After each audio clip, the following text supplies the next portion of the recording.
Hola, ¿qué tal? Buenas noches, bienvenidos. Aquí comienza Zona Franca. Es un gusto, como siempre, saludarlos. Es martes, una semana cortica por cuenta del fin de semana festivo, pasado por agua, pero también pasado por actos violentos en el Bajo Cauca antioqueño, en Arauca, que tienen en jaque a la paz total, que podría no ser tan total por cuenta de la maltrecha relación entre el gobierno nacional, el gobierno Petro y el Clan del Golfo. Hace apenas unas semanas el presidente Petro los bajó del bus y en las últimas horas terminó dándole el punto final, la estocada final al cese al fuego bilateral. Es tan delicada la situación que el propio presidente Petro salió a anunciar el fin de ese cese al fuego bilateral que duró 3 meses. Él que lo anunció finalizando el año, el 31 de diciembre, tarde como una ventana grande, el ofrecimiento generoso del gobierno en medio del contexto de paz total. La consecuencia es la reanudación de las operaciones militares en contra de este actor armado, de quien se dice tiene cerca de 9.000 hombres en sus filas. Según la organización Indepaz, el Clan del Golfo, que es del extraditado Otoniel, hace presencia del Inca en 326 municipios del país.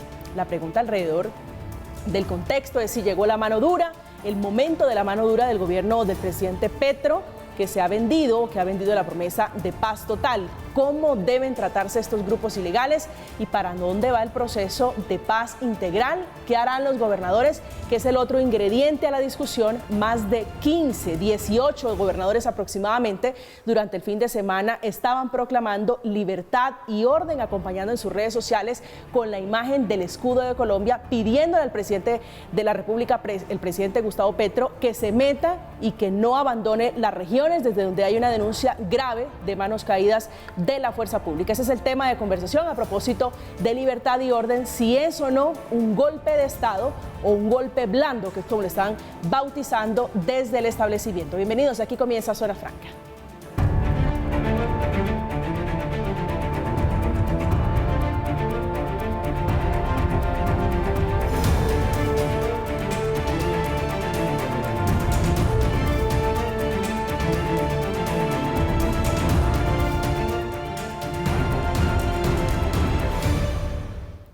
La consecuencia es la reanudación de las operaciones contra este Clan del Golfo que está dedicado a hacer la guerra mientras habla de paz. Tienen confinadas a decenas de familias, colegios sin clases y desabastecimiento en el Bajo Cauca antioqueño, que ya completa 3 semanas en este paro minero que dice el presidente Gustavo Petro está infiltrado por ese grupo ilegal. Paro minero, entre otras cosas, dice el presidente que está manipulado, el Clan del Golfo manipulando las necesidades de quienes están en legítima oposición saliendo a marchar. El anuncio del presidente del fin de semana es que se reanudan las operaciones a este Clan del Golfo que está en este momento fuera del proceso de paz total. Mantendremos la presencia de la fuerza pública en todo el territorio que hoy ha sido objeto en estos días de violencias de parte del Clan del Golfo, que manipula las necesidades de una población minera.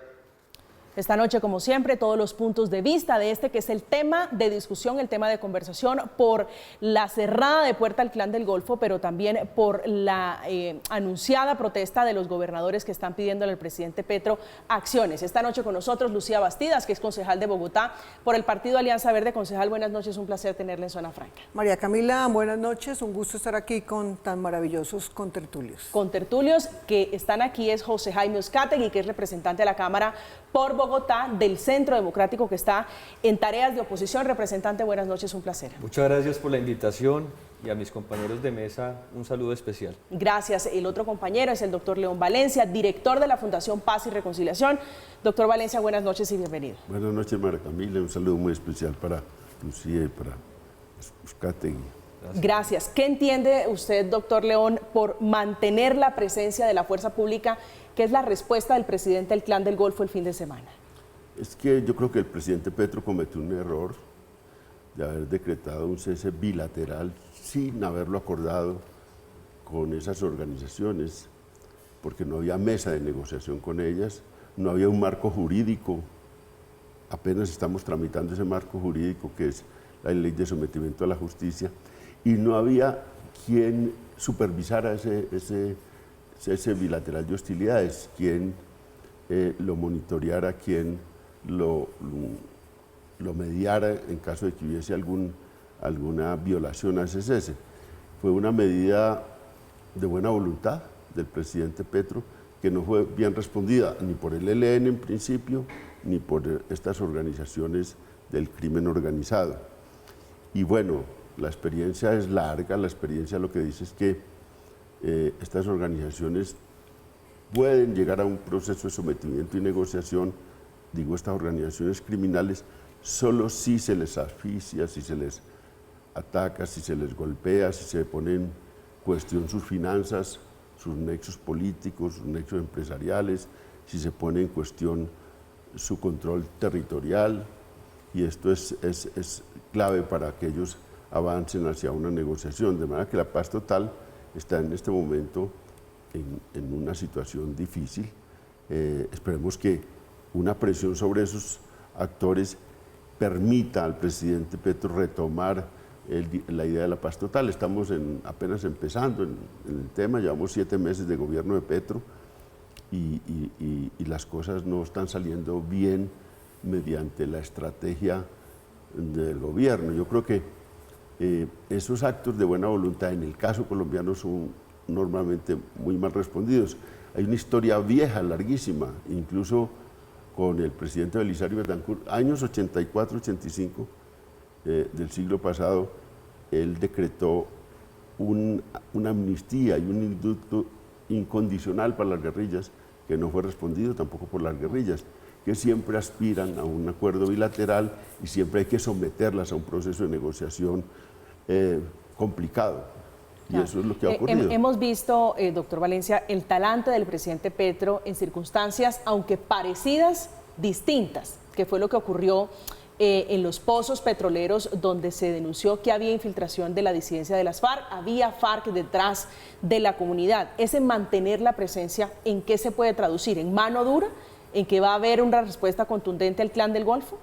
Es que tiene que hacerlo, porque estas organizaciones primero tienen una retaguardia muy grande. Cuando hablamos de retaguardia hablamos de lugares donde ellos controlan territorio, población, tienen unas alianzas con sectores de fuerza pública, con empresarios, con políticos, y esa retaguardia va desde Urabá, en algún momento está en Chocó, pasa por el sur de Córdoba y llega al Bajo Cauca antioqueño. Y hay una mezcla de dos cosas, una mezcla de negocios, es un portafolio de negocios muy amplio, de minería ilegal, narcotráfico, trata de personas, contrabando, es enorme los dineros que se mueven. Para ponerles un ejemplo, Buriticá es el municipio minero de los municipios mineros más viejos de Colombia. Allá está la mina más grande de oro, es una montaña de oro. Allí, para extraer una onza de oro, vale 1/3 de lo que cuesta sacar una onza de oro en cualquier parte del país. Pues ahí había una minera canadiense, ahora hay una minera china, la Continental Gold, que formalmente tiene un título minero y está explotando minas, pero al lado de eso, en los socavones de al lado, haciéndole competencia, está el Clan del Golfo y toda la minería criminal y también mineros y pequeños mineros artesanales que han sido desplazados. Pues bien, es tan grande las ganancias que deja un tipo de mina de estas que el CEO de la canadiense, cuando estaba ahí, se pasó a trabajar con los del Clan del Golfo, un señor de la élite caleña, muy educado en el exterior, se pasó mejor a trabajar con la... ¿Quién es ese con señor? la canadiense, es un señor del apellido Toya, de Cali, pero eso hace ya varios años. Pero es un ejemplo de la ganancia tan enorme que da ese tipo de minería. Entonces, cuando hay esos negocios tan grandes, pues negociar con ellos es complejo, y ahora lo que hay allá es una revoltura de minería criminal con pequeños y medianos mineros y mineros artesanales que tienen reclamos justos, pero que en última instancia los que llevan la vanguardia de esa confrontación y de la protesta son los mineros ilegales, que son los que tienen las grandes dragas que fueron afectadas por la acción del Estado cuando quemaron esas dragas, y la protesta empezó ahí, cuando les quemaron esas dragas. Representante Uzcategui, su lectura sobre el desorden público del fin de semana, especialmente en Caucasia. Yo estaba por decir que alguien tiene que responder. No podemos decir simplemente que van transcurridos 7 meses de gobierno y que ahora el presidente de la República puede retroceder sus anuncios cuando lo cierto es que ha muerto gente. Y tan solo este año se han presentado al menos 25 masacres. Lo que pasó en Barranquilla este fin de semana es tenebroso, e Indepaz habla de al menos 25 masacres en el país durante este tiempo, durante este año. Han asesinado más de 22 integrantes de la fuerza pública. Todavía estamos llorando al patrullero, al intendente Monroy, que fue el que murió en San Vicente del Caguán, y ahora no puede salir el presidente a decir, es que yo obré de buena fe o quise negociar con criminales, cuando eso está demostrado de todas las formas posibles, que con esta gente no se puede negociar, y mucho menos si se les entrega todo antes de que se sienten a la mesa. Es que si Pablo Escobar estuviera vivo, estaría feliz. Le están haciendo una ley en el Congreso para que conserve su fortuna. Le dicen que puede pagar 6 años de cárcel y que indemnice a las víctimas como hicieron las FARC con traperos viejos, y de esa forma pretendemos hacer la paz en Colombia. Aquí tiene que haber responsabilidad política, penal, disciplinaria, hasta fiscal si se quiere, porque el presidente ha cometido actos que ya rayan con la ilegalidad, su hijo recibiendo coimas de mafiosos y nosotros con nuestros policías y soldados tratando de conservar el orden público cuando este país ya está incendiado y se ve por toda la zona. No es Antioquia solamente, es Nariño, hay concejales asesinados, hay alcaldes que no pueden despachar desde sus municipios, hay minas antipersonales, sigue el reclutamiento de menores, estos guerrilleros en las escuelas rurales adoctrinando a los niños delante de las cámaras, de la opinión pública, de la comunidad internacional, y nadie dice nada. Entonces, ¿cuántos meses tienen que transcurrir o cuántos muertos tiene que haber, doctor León Valencia, para que digamos que es que la buena fe del presidente nos ha costado muy caro y que este país o toma las acciones ya, o cuando tengamos a un país con 400.000 hectáreas de coca y las instituciones hechas pedazos, no va a haber nada que recuperar? ¿Para usted fue tardía el rompimiento del cese al fuego bilateral? Desde un comienzo no se debía producir ese cese un 31 de diciembre sin saber siquiera por qué el ELN automáticamente salió a contradecir al presidente de que no estaban de acuerdo con el cese en esas condiciones, y mucho menos metiendo a todos estos grupos. Eran 5 decretos que van hasta el 30 de junio. Solamente quedan vivos 3 porque ya 2 se echaron para atrás. Vamos a ver qué pasa, pero estamos debilitando a la fuerza pública y empoderando a unos criminales que no sé cómo nos van a dar garantías electorales para las elecciones de octubre, cuando estos tipos están armados hasta los dientes, ejerciendo control territorial. Hasta la gente la están carnetizando, Lucía, que eso es muy grave y tú lo conoces porque lo hemos visto. Entonces aquí se están violando los derechos de millones de colombianos, y en buena hora los gobernadores del país alzan una voz, porque incluso la paz total se está haciendo a espaldas de las autoridades locales en Colombia. Concejal Bastidas. Nunca el presidente Gustavo Petro debió hacer un cese bilateral del fuego sin antes haber conversado qué era lo que quería con cada uno de los actores. Y no es lo mismo el ELN que las disidencias de las FARC, que ha sido crítica, y una banda criminal. Lo que vemos con el Clan del Golfo, que su nombre político es Autodefensas Gaitanistas de Colombia, para poder participar en estos escenarios de diálogo y de paz total, que suena bonito, paz total, pero no puede ser impunidad total. Es una gobernanza del crimen, que tienen todas las líneas de negocio, que tiene la minería ilegal, que tiene proxenetismo, prostitución, sicariato, narcotráfico, por supuesto, y que está afectando a todo el territorio colombiano. 18 gobernadores que le hablen al presidente y le digan no nos deje abandonados, 18 gobernadores que ven amenazadas, y no he visto a la MOE hablando de la incidencia que pueden tener en las elecciones de octubre, es para decirnos, presidente, despacio que vamos de afán, menos anuncios y más responsabilidad con lo que está pasando al interior de los territorios. No en vano los colombianos están diciendo 34% solamente respaldando al presidente Gustavo Petro, que venía con una popularidad inmensa, y en 7 meses está deshilachando toda esa popularidad. ¿Por qué? Porque la gente se siente que no está respaldada, porque la gente siente que con la ley de paz total que está en discusión, pues tienen más cabida los delincuentes, las bandas criminales, y no el ciudadano a pie, que está viendo es que le encarecieron todo, que están viendo que las bandas criminales, en este caso el Clan del Golfo, pues lo que decidieron fue bloquear nuevamente las vías, bajaron a una mujer embarazada, quemaron una ambulancia. El paro minero, le están mostrando los dientes al presidente Gustavo Petro y le están diciendo, nosotros no somos una bandita de pueblo, una bandita de barrio, no nos confunda con el ELN y con las disidencias de las FARC, nosotros somos un ejército que por lo menos tiene 9.000 personas. Entonces le están mostrando los dientes. Que el presidente hoy diga que entonces la fuerza pública va a estar, pero ¿cómo va a estar la fuerza pública? Estamos nosotros viendo cómo hay renuncias en la policía, en el ejército, en las fuerzas militares, porque los tienen así, cruzados de brazos, Usted está interpretando, en el ejército son por lo menos 110 retiros voluntarios. ¿Usted está interpretando eso como un descontento de la fuerza? Descontento, están aburridos, hasta en Bogotá hablando con la fuerza pública dicen es que nadie nos defiende, nosotros estamos como carne de cañón, miren lo que le pasó al subintendente Monroy en San Vicente del Caguán, que no murió, sino que lo asesinaron. Esa tesis decía esta mañana que un soldado desmoralizado no va al combate, no va a la guerra. No, un soldado desmoralizado se va, prefieren ir, y ojo, porque lo que puede hacer es paz total, más los anuncios del ministro de Justicia que van a salir de la cárcel delincuentes que han hecho cosas agresivas contra la población. ¿Cuál es el mensaje que se está dando?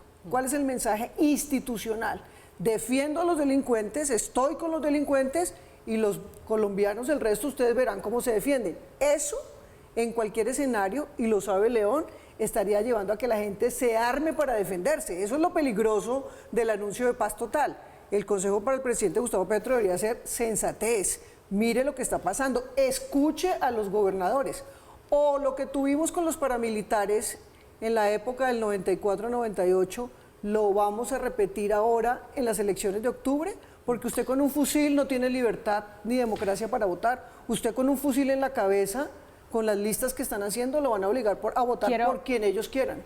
Quiero ir a la frase, León, libertad y orden. Si yo la mezclo con lo que ocurre en Caucasia, con lo que ocurrió el fin de semana en Arauca, donde hubo combates con el ELN, ¿eso qué nos da?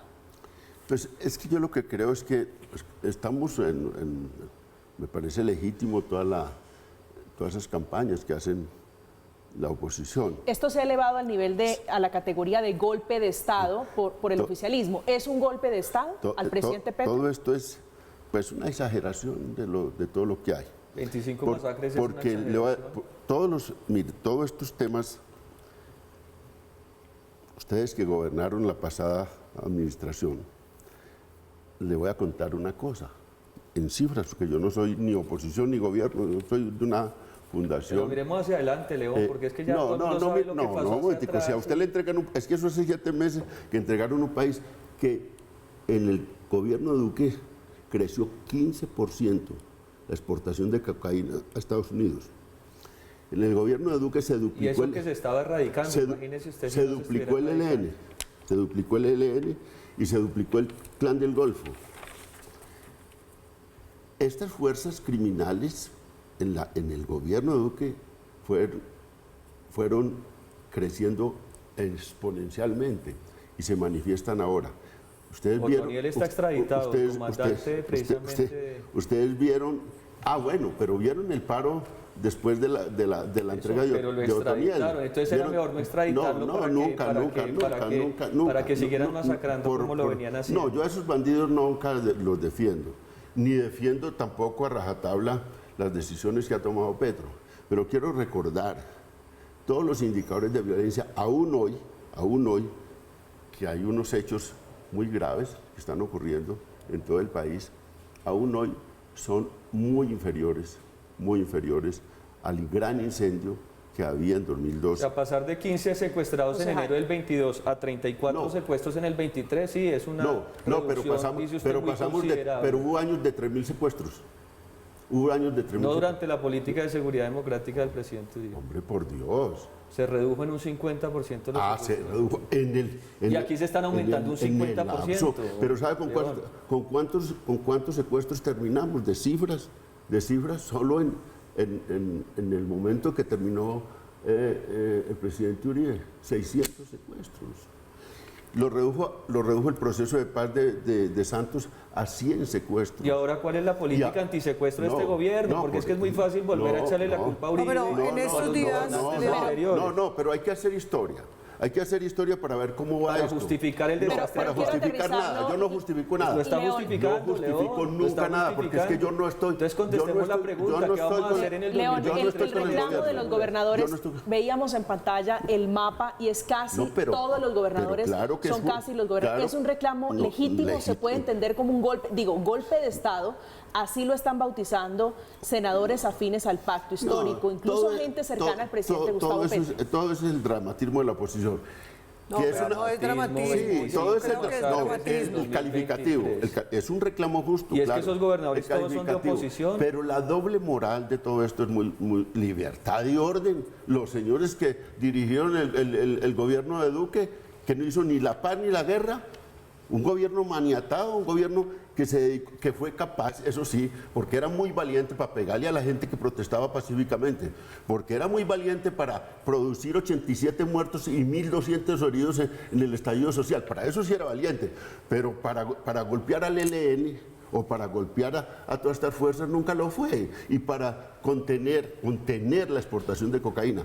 Eso es un trabajo que está por hacer, es una tarea dura que tiene Petro. Pero no tienen autoridad moral ustedes para hacer eso.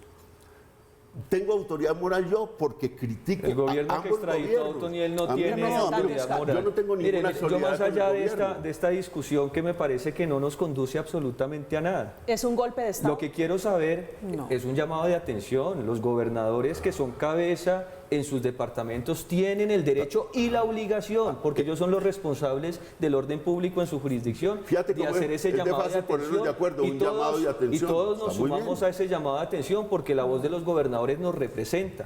Cuando se debatía la ley de paz total, se le dijo al gobierno hasta la saciedad: no negocie a espaldas de la fuerza pública. No quiso utilizar el Consejo de Seguridad Nacional. Se le dijo, Lucía, rapidito, no negocie de espalda a los alcaldes y gobernadores. Van a crear regiones de paz y un gobernador no tiene ni voz ni voto para aceptar si en su territorio quiere una de esas famosas regiones de paz de acuerdo a la ley de orden público. No negocie de espaldas a la rama judicial. Y tenemos un fiscal, que es que lo hemos escuchado todos y es una voz institucional y no es la voz de Uribe o de uno o de otro, diciendo que hay más de 2.600 órdenes de captura sin ejecutar y muchas de ellas de asesinos de líderes sociales. Entonces creo que la doble moral viene de allá, cuando se rasgaban las vestiduras diciendo que el gobierno de derecha estaba dejando masacrar a los líderes sociales, pero ahora con un gobierno de izquierda, con ambulancias quemadas, con minas antipersonales, con reclutamiento de niños, con masacres, con líderes sociales asesinados, con excombatientes de las FARC asesinados, entonces ahora la culpa es de la política de seguridad democrática. Eso no lo entiende nadie y no insultemos la inteligencia, León, de la gente que nos está viendo, porque díganos en el 2023 qué vamos a hacer para salir de este pantano en el que nos metió el sector político que usted representa. Concejal Bastías. No, yo no creo que sea un golpe de Estado. Es legítimo lo que están diciendo los gobernadores porque son los que están solos allá, con una fuerza pública desmoralizada. Hablé con una gente del Caquetá, dijeron, volvimos a tener retenes durante 2 horas cerca a Florencia, lo que pasó en San Vicente del Caguán. Y yo sí critico, León, los defensores de derechos humanos este año decidieron guardar silencio. En el gobierno de Gustavo Petro decidieron quedar callados. Había una masacre y salían todos a decir, no se están matando un líder social, una masacre. Según Indepaz, que no es de derecha, que no es de centro, están diciendo 25 masacres en lo que va corrido el año. ¿Y cuál es el tema de por medio? Las bandas criminales, la gobernanza del crimen. ¿Y cuál es el eje vertebral? El narcotráfico. Es que a las bandas criminales no le importa si el gobierno es de derecha, de izquierda o de centro. Ellos lo que les importa es su negocio. Y lo que están viendo aquí perjudicado es su negocio, sus finanzas, porque ellos dicen, nosotros no nos vamos a someter, nosotros queremos que nos den estatus político. Su tesis es que en este gobierno ya no se cuentan masacres. Ya no se cuentan los defensores de derechos humanos, que les devuelvan el Twitter, que por favor les devuelvan la voz, porque Lucía, están totalmente callados. Están totalmente callados. Está citando a Indepaz, que es una organización de derechos humanos, y segundo... Pero Indepaz, vine usted, Iván Cepeda, toda la izquierda, todos los líderes, Aida Bella, no han vuelto a hablar de una sola masacre. Líderes sociales van asesinados este año. Si usted mira la página de mi fundación, todos los días estamos... ¿Cuántos líderes han sido asesinados este año? Han sido 300. 30 tal vez No, 30, muchos más. 300. ¿Este Incluidas año personas. solo en el 2023? No, en 2023 En total. no. En lo que va, digamos. El Petro, Sí, creo presidente. haberle visto una cifra en Indepaz de 30 líderes sociales asesinados durante sí, este año. y todas las cifras que tiene Indepaz, fíjense que Indepaz es quizás, lo digo yo acá, que conozco ese mundo, de las más cercanas al gobierno, porque incluso participaron en todo el momento del empalme y son muy cercanas al gobierno. Nosotros, por ejemplo, que reivindicamos la autonomía, si ven nuestra página, nosotros vamos con las cifras tal como las dando las cifras oficiales y las que podemos recoger nosotros. No hay que esconderle nada, entre otras cosas, porque no se favorece un gobierno escondiéndole La verdad, cosas. eso es cierto. Eso Pero no se quisiera favorece. aterrizarle un poco la idea de la concejal Bastidas, y es en el sentido de que antes, en el gobierno del presidente Duque, se contaban por día masacres, Nos están matando. secuestros. Sí. Eso ya hoy no pasa. ¿Hay alguna explicación para que eso ya haya mermado como...? No, claro que sí, que la gente más vinculada a la izquierda y a la izquierda que está en el Hoy poder, está gobernando. que está gobernando, pues hace para proteger incluso mediáticamente a su gobierno. Entonces se quedan callados Pero por eso. no lo logran ni 5, porque la capacidad que tiene, digamos, Petro tiene una capacidad comunicativa cero. Usted, voy Cero. a decir Cero algo el y usted me gobierno. corrige, usted Cero el que analice gobierno. estos datos, León. ¿Contar masacres, contar muertos era buscando réditos políticos? Sí. Siempre denunciando eso, es que eso es un hecho que tiene una connotación política enorme en Colombia, la violencia y la paz tiene una connotación política. Alrededor de eso se ha disputado, vamos 40 años, 50 años, disputando la política alrededor de eso, alrededor de la seguridad y la paz. Esas son en Europa o en otras partes de América Latina, los polos políticos se dividen por temas sociales o por temas económicos. Aquí se ha dirimido la controversia política alrededor de la seguridad y la paz. Eso ha sido así siempre. Lo es hoy y lo fue ayer. Fíjense cómo todo el debate más intenso que sea libre en este momento, que pensamos que eso íbamos a pasar de eso, es alrededor de la paz y la seguridad. Otra vez. Pero lo que fíjese pasa es que esto está dividiendo nuevamente entre derecha e izquierda, politizando la paz, metiendo en el componente político. Quiero que vea el pronunciamiento de Carlos Caicedo, que es el gobernador del Magdalena, que es de izquierda, es de Fuerza Ciudadana. El único gobernador de izquierda. Y es el que está, fíjese usted, justamente De los 32, en contra, es el único gobernador en contra de izquierda. de lo que están haciendo los gobernadores en plan de protesta, en plan de reclamo al presidente Petro. Dice el gobernador Caicedo, invocar ley y orden del escudo no es socavar la autoridad del presidente Petro, se pregunta él. No. ¿Por qué no se lo hicieron cuando Duque dejó el país en caos? Si algo debemos reclamar es descentralización federal para acompañar de manera efectiva al presidente en la lucha contra grupos narcopolíticos. Los gobernadores están socavando la autoridad del No hay presidente nada Petro. más político en Colombia que la paz o la seguridad. No hay nada más político. Ese ha sido el tema del debate político y alrededor de eso se dividen las fuerzas políticas en Colombia. Solo que antes, hasta ahora, nunca había gobernado un presidente de izquierdas. Por fin lo está haciendo. Los de Y lo está izquierda, haciendo mal. los de izquierda, lo digo con toda la cara, desde un punto de vista del análisis, los de izquierda no son buenos para la seguridad. Los gobiernos de Lo izquierda... hemos vivido en Bogotá. No, los gobiernos de izquierda no son buenos para la seguridad. No es un tema de ellos. La derecha, ese es un tema fuerte de ellos, como lo social es un tema fuerte de la izquierda. No, Eso en el yo mundo. creo que En el eso mundo está las mandado a izquierdas recoger. se Pero yo dedican creo- a pensar Yo el creo tema que de el problema seguridad. está en ponerle que la seguridad es de derecha La o es de seguridad izquierda. es un patrimonio de todos Hombre, los pero colombianos. los politólogos... La los que- seguridad los que- es un no, derecho pues claro. fundamental. Es cierto, Claro que sí, pero que no son las fortalezas, los Entonces que pongan un buen ministro de defensa, Los es que- politólogos, que se ayude un los poco también el politólogos presidente. sabemos que hay unos temas que unas corrientes políticas son más afines a esos temas. que son bandera. Son bandera de esos temas. Hay otros que no. La bandera siempre de las derechas es la seguridad y eso les da eso es una fuerza. Cuando un país está en caos siempre, Sí. normalmente tiene mucho más Usted- chance la derecha. como Usted, representante, creo ¿Cómo? que da en ¿Cómo? el clavo, mencionando al ministro de Claro. Defensa, Iván Velázquez. Esto es un poquito, creería yo, de inexperiencia, de buena fe y de ingenuidad. ¿Ustedes están leyéndolo igual? Ojalá sea así y no de mala fe, porque es que lo que uno ve son errores imperdonables para un ministro de Defensa y por eso esta semana estamos recogiendo las firmas para la moción de censura que se va a radicar en la plenaria de Cámara, porque le quitó presupuesto a la fuerza pública, 800.000 millones. Acabó con el servicio militar y ahora el pie de fuerza lo tenemos recortado en un 40%. Se van a recoger al menos 30 batallones del ejército y claro, el presidente sale a escribir sus Twitter y que la fuerza pública y una cosa y la otra, ¿y con qué? Si no hay botas, no hay armamento, no hay aviones, no hay helicópteros porque la tiene la vicepresidente, que eso sí para pasear la tiene facilito y así sucesivamente. La conclusión es que no tenemos ministro de Defensa en Colombia.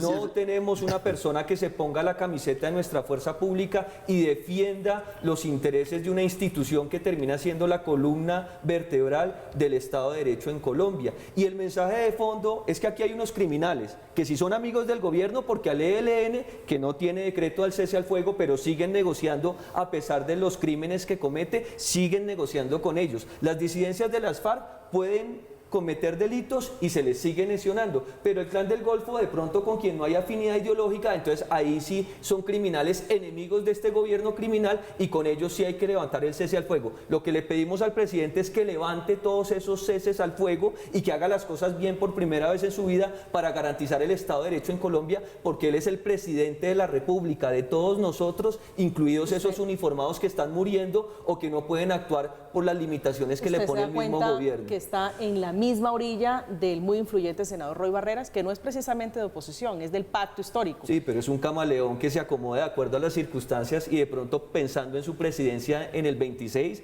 ya se dio cuenta que tiene que empezar a adoptar nuestro discurso nuevamente. Concejal Bastidas. No, yo creo que el presidente Gustavo Petro no confía en sus ministros. Ninguno actúa de los ministros sin que les delinee al presidente Gustavo Petro. Y eso es lo que está pasando con el ministro de Defensa. Usted nunca lo ve asumiendo una posición, liderazgo, sino lo que diga el presidente Gustavo Petro o tuiteando el presidente Gustavo Petro por un lado. Por otro lado, todos queremos la paz en Colombia. ¿Quién no quiere la paz? De derecha, de izquierda o de centro. La realidad, ¿cuál es? Que nos estamos encontrando, que Paz Total era como ambicioso el nombre, era como muy avasallador el nombre, y la realidad, gobernando, le ha demostrado Gustavo Petro que una cosa es echar carreta en política, hablar, hablar y hablar, y otra cosa es gobernar. Y gobernando lo está haciendo mal, muy mal, porque lo que vemos es que las regiones están abandonadas, que la violencia sigue, pese que hay un gobierno que se dice ser de izquierda, porque yo no creo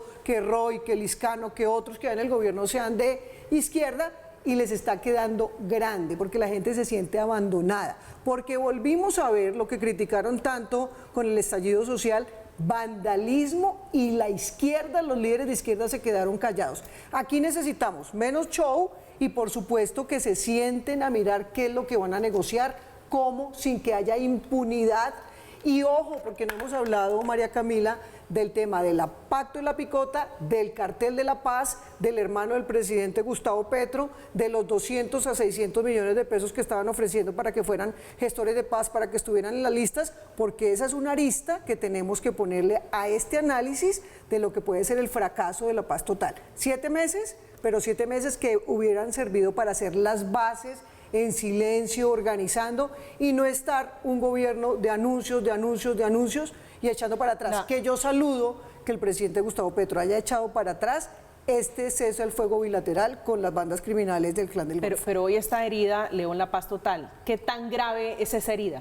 No, yo creo ¿Es una herida leve o una herida? Yo creo que pueden recomponer el tema. Han aprendido en estos 7 meses seguramente muchas cosas y pueden recomponer las cargas para ir hacia adelante con una cosa que es muy ambiciosa, la paz total. El discurso de la paz total está muy bien pensado, el del qué. Lo que no está bien pensado ¿Cómo? Es el cómo, pero el qué está muy bien pensado. Nunca había habido una cosa tan ambiciosa que tiene 4 columnas. Un acuerdo nacional, un acuerdo no solo, no con las guerrillas y con estas fuerzas criminales, sino con todos los actores políticos para sacar el país de la violencia, y empezando por el contradictor más duro de Petro, el presidente Uribe, que ha aceptado esta mano tendida para buscar un acuerdo Pero no les gusta nacional. que hablen los gobernadores, por ejemplo, para un acuerdo nacional. Eso es una de los... El otro tema es negociar con todos, con unos políticas, como en el caso del ELN, con otros de los crímenes organizados, un sometimiento a la justicia. El proyecto de ley que está es al estilo clásico norteamericano. Es incentivos judiciales para desmantelar organizaciones criminales. Lo que pasa allí, León, es que usted nos daba la cifra. Es tan bueno el negocio que 11.000 millones de pesos, eso suena a chichiguas, sobre todo para un narcotraficante. Sí, pero es el estilo, por eso, pero suena a chichiguas cuando y son a chichiguas cuando lo otro no está en peligro. Pero si usted está presionado, si usted está en la posibilidad, y eso ha ocurrido muchas veces, porque el crimen organizado es doblegable por la vía de la inteligencia y la vía militar.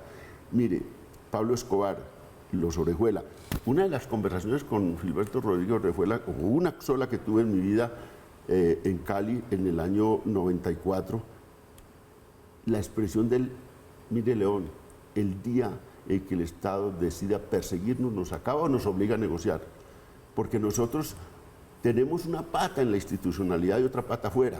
Nosotros no somos una guerrilla que está desafiando al Estado. Nosotros somos una gente que económicamente necesita de los bancos y de la vía legal para sobrevivir y para crear riqueza. Nosotros estamos en estas y si nos persiguen, nosotros terminamos o negociando. Bueno. Y el que no negocia lo matan. Ya habían matado a Pablo Escobar y lo que le pasó a Pablo Escobar.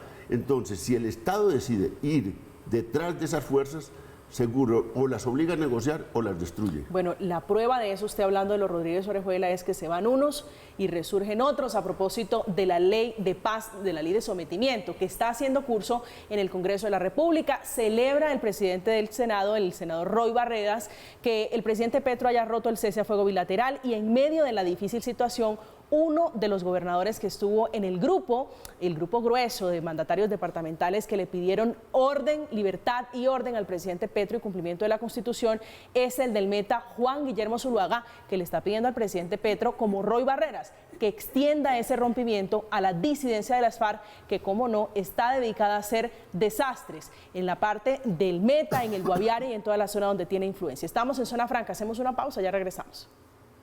Primero, creo que el gobierno nacional debe tener una relación más fluida con los mandatarios locales. También con respeto, se lo dijimos al presidente en Armenia. Los agentes del presidente en las regiones deben tener una mayor interlocución, porque es que han pasado casi 7 meses y nosotros no sabemos cuál es el rol de los gobernadores en el proceso de paz total. Seguimos, estamos en Zona Franca hablando de paz total, de ley de sometimiento, mientras el presidente anunciaba mano dura contra el Clan del Golfo, el fiscal Francisco Barbosa, que sigue en oposición, arremetiendo contra varios beneficios, la zanahoria que según él están otorgando a ese grupo ilegal. Está comparándolos con Pablo Escobar, haciendo un poquito de historia, de recorderis de lo que en su momento le dieron al gran capo Escobar y lo que hoy el presidente Petro y su gobierno le está ofreciendo a este Clan del Golfo. Pablo Escobar estaría feliz con esta ley de sometimiento. El cartel de Cali estaría feliz con esta ley de sometimiento. ¿Qué pensaría Rodrigo Lara y Enrique Lomurtra frente a estas leyes? Están ensuciando la dignidad de este país.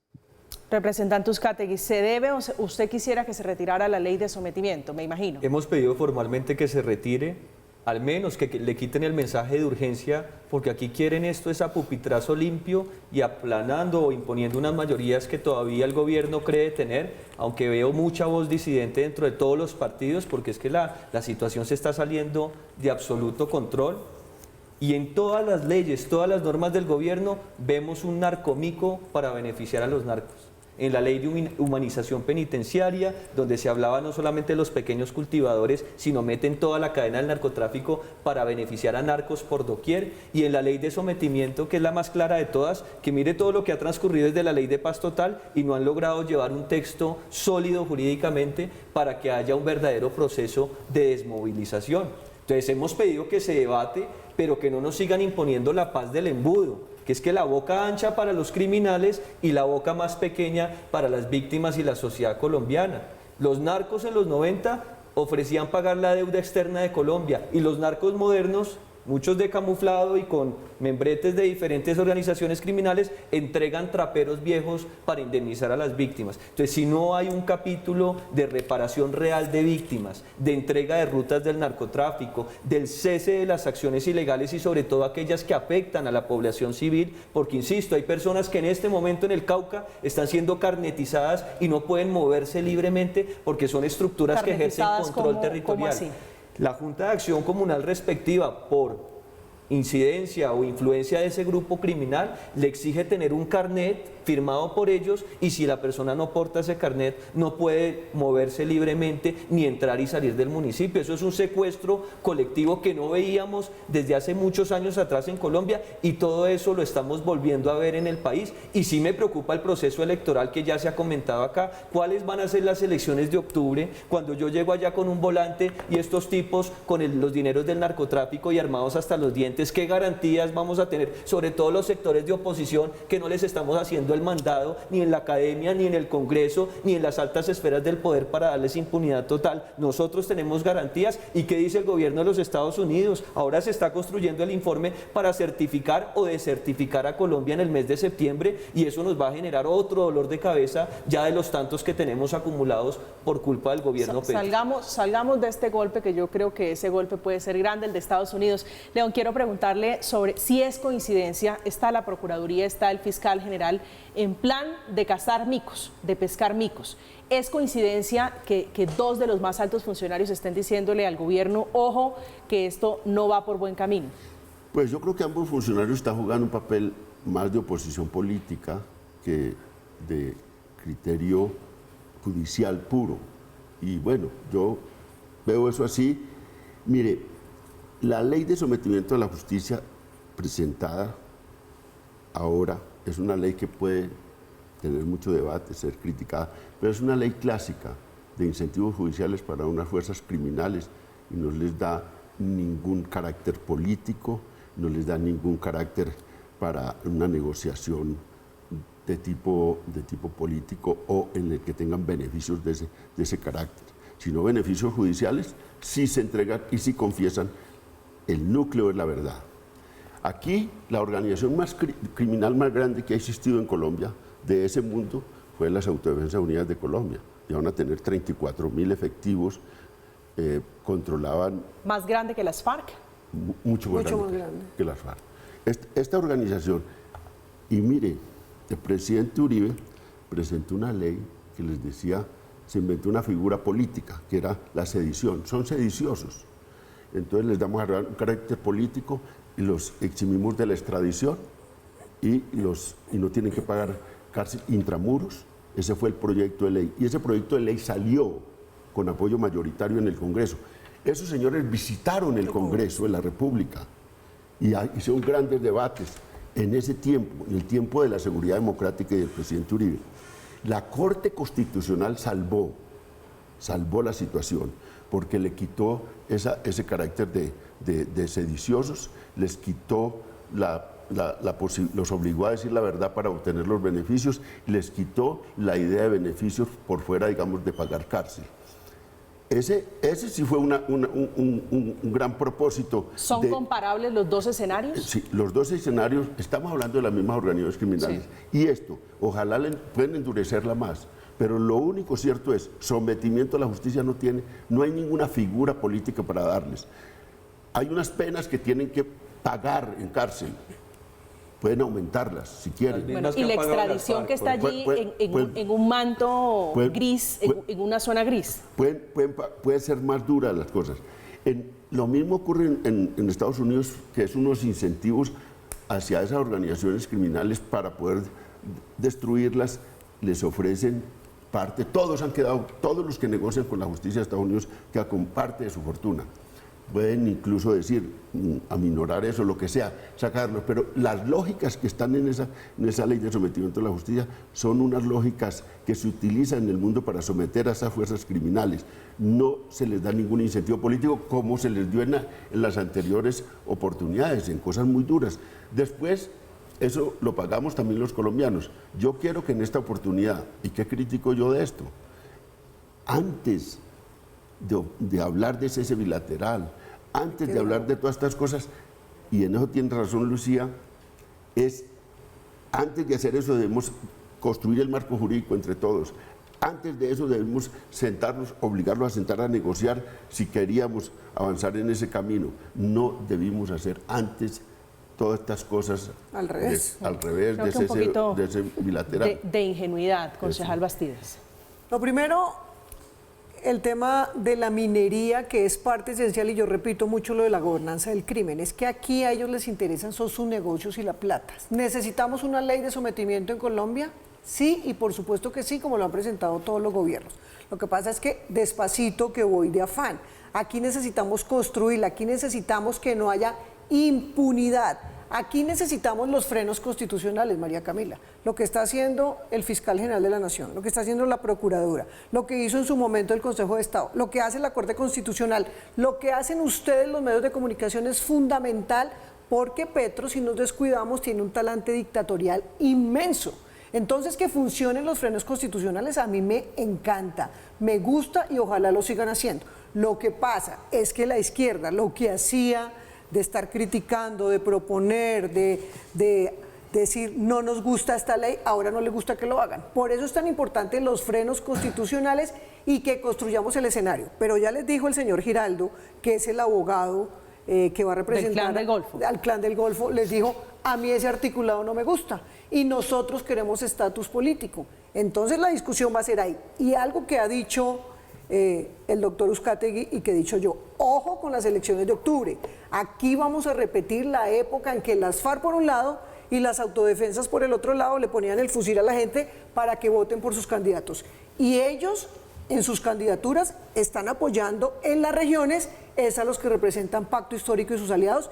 Por eso el tema de las elecciones regionales está en juego y está en peligro. Yo le pido a la MOE que se pronuncie frente a lo que está pasando en las regiones, a que escuchemos a los 18 gobernadores, porque es incoherente el presidente Gustavo Petro. Dice acuerdo nacional, vamos a hablar con todos, pero los gobernadores que nos están criticando, entonces esos gobernadores quieren darme un golpe de Estado. Entonces, ¿a qué jugamos? ¿Le gusta la democracia? ¿Le gusta la construcción? ¿Le gusta el acuerdo nacional? ¿O como no le conviene, no le gusta? Al presidente Petro le responde el Clan del Golfo a manera de cinismo excesivo, diciendo que no, que ellos han cumplido, pero también le responde el abogado, que es el abogado Giraldo, en representación de ese grupo, que la paz total, la ley de sometimiento como viene, no les suena, no les llama la atención. A propósito sobre eso, sobre la decisión del presidente Petro de poner punto final al cese a fuego bilateral con el Clan del Golfo, su abogado se pronunció en una entrevista en el 2020, en El Espectador 2020, diciendo que ellos que no les interesa, ni siquiera existía un sistema de verificación y monitoreo del cese al fuego. Entonces, ¿cómo saber que una información es real o no cuando no existe conexión directa entre el actor armado y el gobierno que diga qué fue lo que pasó y cuáles son las pruebas, hablando del incumplimiento, como si no fuera evidente lo que han hecho en el Chocó y lo que han hecho en el Bajo Cauca antioqueño? Estamos en Zona Franca, hacemos una pausa, ya regresamos. Pero ahí se te fue. Sí.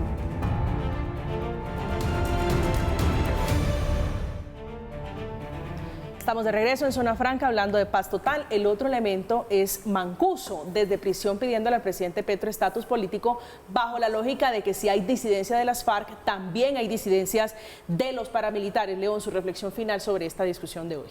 No, pero es que los paramilitares, finalmente la Corte Constitucional les quitó el carácter político, precisamente contrariando el gobierno del presidente Uribe.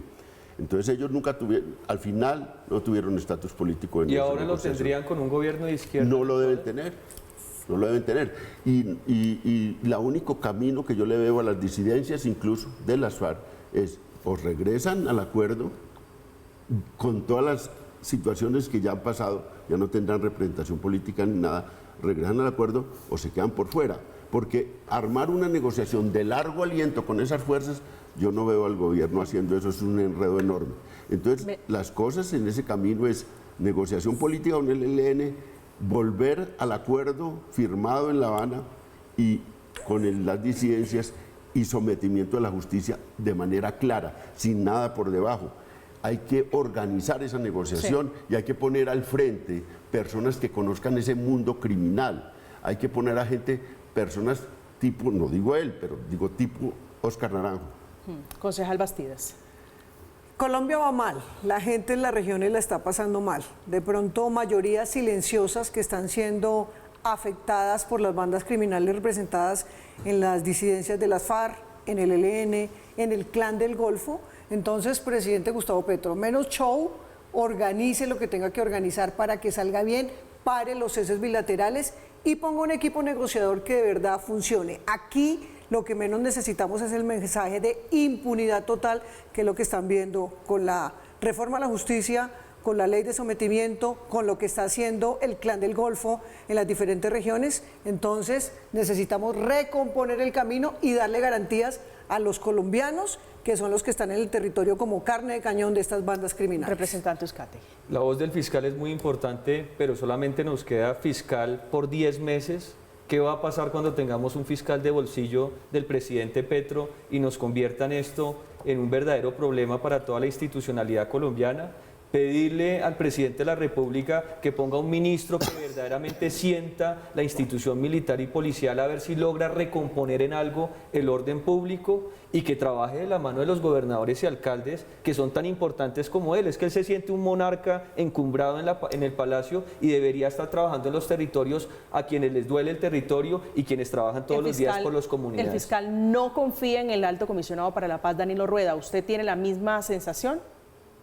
Danilo Rueda es una persona que no hemos logrado descifrar. ¿Usted confía, León, en el comisionado? Rápidamente. A mí sí me parece un tipo muy honesto que ha vivido siempre en un mundo muy exclusivo de ONGs que trabajan por la paz, de la iglesia.